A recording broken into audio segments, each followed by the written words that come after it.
Shabbat Shalom, everyone. As I was studying towards this week's Torah portion, I was thinking about how complicated sometimes we make it when we translate some things into English that in Hebrew are very simple. And the name of the books of the Torah, perhaps with the exception of Numbers, is a good example of this. Who knows what Deuteronomy means? You need to be well versed in Greek in order to know that Deuteros means two and nomos means law. It's a very complicated word, even a complicated word to pronounce. You wouldn't teach a 4-year-old kid to say Deuteronomy, right? Even I struggled. But Devarim is one of the first Hebrew words that any person learns. And perhaps the word davar, which is the singular for Devarim, is one of the most fascinating words in Hebrew. Because we usually translate Devarim as words, because it is associated with the word dibur, which means a word. But actually, the technical word for words or utterances in Rabbinic Hebrew is ma'amarot, from the verb le'emor or lomar, which means to say. The word davar in Hebrew actually means a thing, a concrete thing. Now it's interesting that in Hebrew the word for thing and the word for word are the same word. Because in our culture, in Western culture, there's a huge gap between what we say and what we do. And so we have a word for words and a word for things. The Jewish tradition believes that words are nothing if they are not meant to become concrete acts and things. And therefore, the word for word is the same word that we use for thing. And I've been thinking a lot about that during this week, because when you experience a loss, when your family is sitting Shiva, there are no words. And as a rabbi, I faced many times the question, congregants who visit someone at the Shiva home and say, like, Rabbi, what should I say? And I will always teach and explain that according to Jewish law, when you visit someone who is in mourning, you say nothing. Literally, you say nothing. If they want to speak, they will open the conversation, but chances are they are not going to say a word, and so you stay there in silence. Now it's very difficult for us to remain silent because people are not well versed in the art of silence. We are always trying to find the right word, and there are some moments in life in which words just don't do it.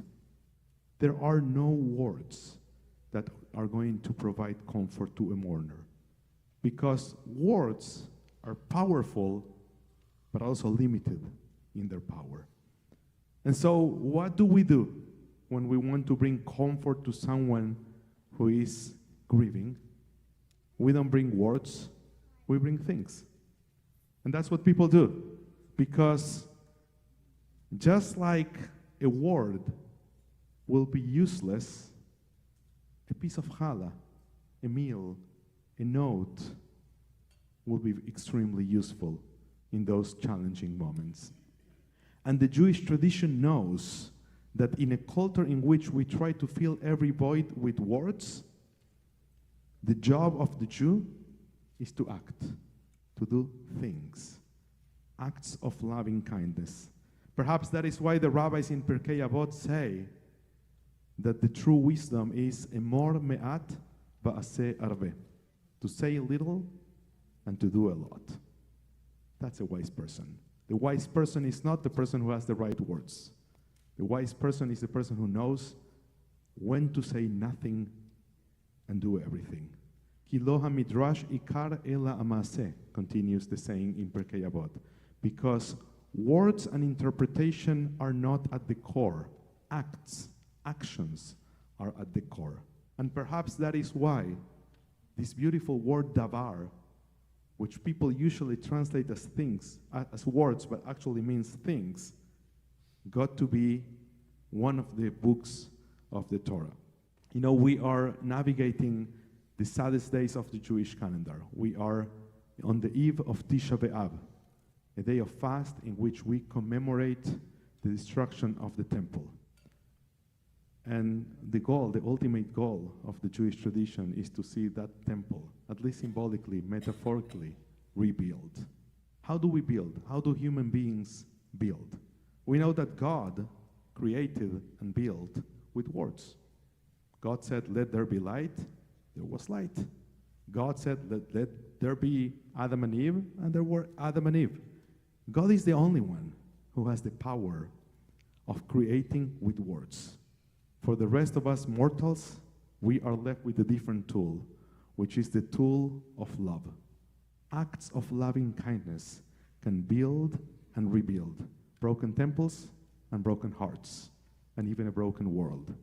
That is why the book of Psalms has this beautiful phrase that says, Olam chesed ibaneh. The world will be built or rebuilt with kindness. From the bottom of my heart, and on behalf of my family, I want to thank every small gesture of kindness, because those made our week completely different.